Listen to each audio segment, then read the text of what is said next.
Faithful love and truth will join together. Righteousness and peace will embrace. That's Psalm 85:10. That sums up really all of God's law and love for the world right there. When love and truth come together, his kingdom can come to its full fruition. But those two things rarely go hand in hand. We know 1 Corinthians 13:1 says you can speak in the tongues of angels and of men, but if you don't have love, it is nothing but a clanging gong or a noisy cymbal.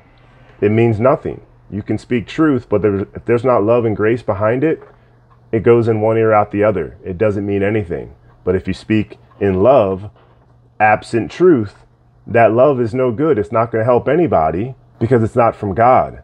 Because God does not spare you truth just to love you. He loves you with truth. Just like a parent does with a child, the child won't like the discipline that he gets from a parent when it takes away what he deems as fun in his childlike perception. But we're all children of God, and we remain childlike in our spiritual nature when we don't have that relationship with him. So we need to be rebuked sometimes, but if that rebuking does not happen with love and grace, it will fall on deaf ears. And we live in a broken world that is having that happen again and again and again. I keep seeing all these deconstructing Christianity videos, and it's so sad. It breaks my heart because a lot of these people came from Christian homes. Some even had pastors for fathers, and they've turned away. I grew up seeing the hypocrisy. It turned me away. It had me living in my flesh for many, many, many years. And then you have more habits to break, but you do have a bigger testimony, and you can share with more people throughout your walk when the Lord does call you back if you are seeking him. But we need to be aware that this world is attempting to undermine truth and substitute it with a false sense of what love is. Loving by worldly standards mean I love you enough to let you do whatever you want to, even if it's dangerous, because we're blind to the danger. Now, I just want to read all of Psalm 85. This is a glimpse of what it can be. God does not like sin. He does not like it when we're caught in sin, when we're deceived into lifestyles of sin. But he forgives us, and he does change his mind when we repent. So here's Psalm 85. Lord, you showed favor to your land. You restored Jacob's prosperity. You took away your people's guilt. You covered all their sin. Selah. You withdrew all your fury. You turned from your burning anger. Return to us, God of our salvation, and abandon your displeasure with us. Will you be angry with us forever? Will you prolong your anger for all generations? Will you not revive us again so that your people may rejoice in you? Show us your faithful love, Lord, and give us your salvation. I will listen to what God will say.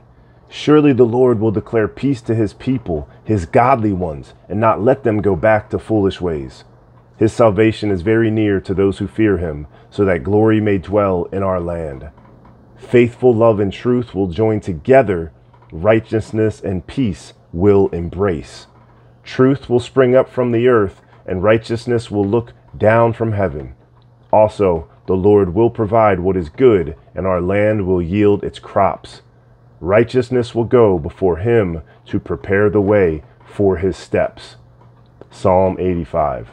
There is joy, there is hope, there is peace in the Lord, and it's waiting for us on the other side of this world in eternity, but we can have glimpses of it here when we receive the grace of the Lord, accepting the blood that was shed on the cross for us to know our eternal destination is secure. So whatever we're going through in this world, however much pain, hurt, suffering we're going through physically, emotionally, spiritually, it can all be taken away. He bears our burden for us so that we can get through this world. He was homeless in this world, ashes to ashes, dust to dust. We don't take anything with us, but we can have the hope of the Lord with us every day. So Psalm 85, it's a good one to read when you need that hope and you want to renew that reverence for the Lord, knowing that he'll forgive you. You just have to continue on the road seeking him and speak truth and love. Truth and love are necessary to bring people closer to God and true peace. I pray this finds you well. God bless. We'll see you tomorrow.